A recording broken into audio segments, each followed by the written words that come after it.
रामायण की महागाथा में ना एक ऐसा किरदार है जिसके एक फैसले पर सदियों से बहस होती आ रही है, और वो है विभीषण।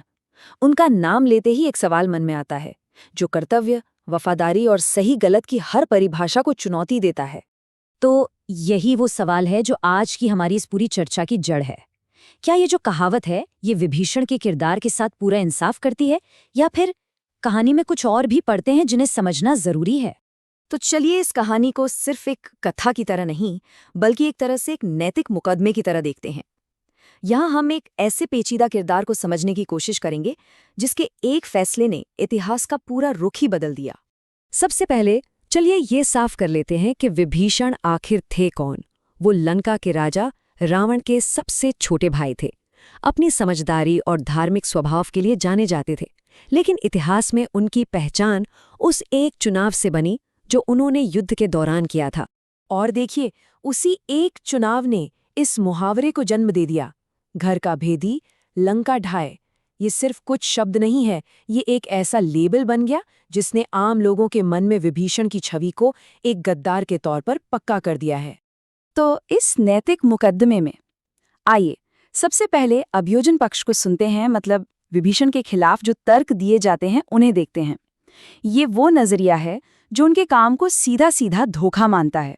विभीषण की जो दुविधा थी ना, वो दो बहुत ही मजबूत और एक दूसरे से बिल्कुल अलग तरह की वफादारियों के बीच की थी।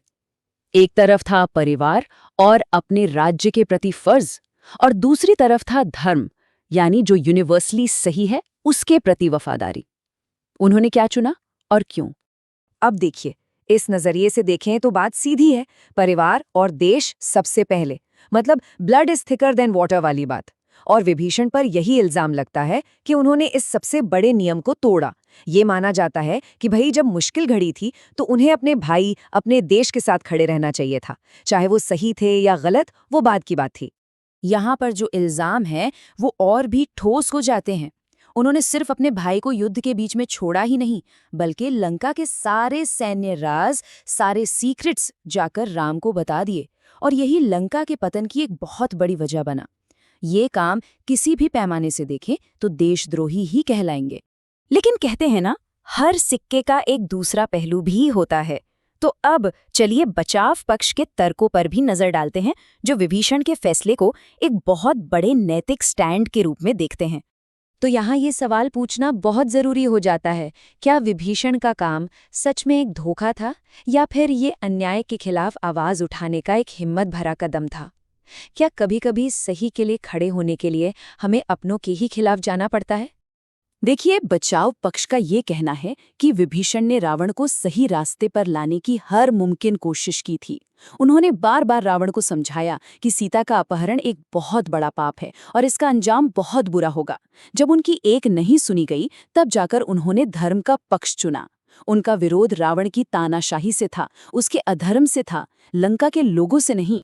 इस नजरिए के मुताबिक विभीषण के लिए ये चुनाव कभी भाई बनाम दुश्मन का था ही नहीं, ये तो सही और गलत के बीच का चुनाव था, धर्म और अधर्म के बीच का। उन्होंने एक ऊंचे नैतिक आदर्श के प्रति अपनी वफादारी दिखाई, जो परिवार के रिश्तों से भी कहीं बढ़कर थी। अब ये देखना भी बड़ा दिलचस्प है कि कैसे भाषा ने, सिर्फ एक मुहावरे ने, जनमत की अदालत में जज और जूरी दोनों की भूमिका निभाई है, और कैसे एक जटिल किरदार की कहानी को एक सीधे साधे फैसले में बदल कर रख दिया। इस एक लाइन ने विभीषण की पूरी विरासत पर इतना गहरा असर डाला है, ये इतनी ताकतवर और इतनी यादगार है कि इसने उनकी कहानी के जो दूसरे पहलू थे उन्हें लगभग पूरी तरह से छिपा दिया है, और उनके किरदार को सिर्फ एक ही नेगेटिव नजरिए में कैद कर दिया है।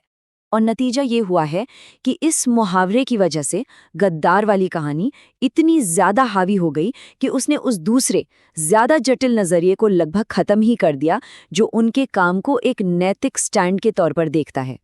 तो हमने दोनों पक्षों के तर्क देख लिए, इल्जाम भी और बचाव भी।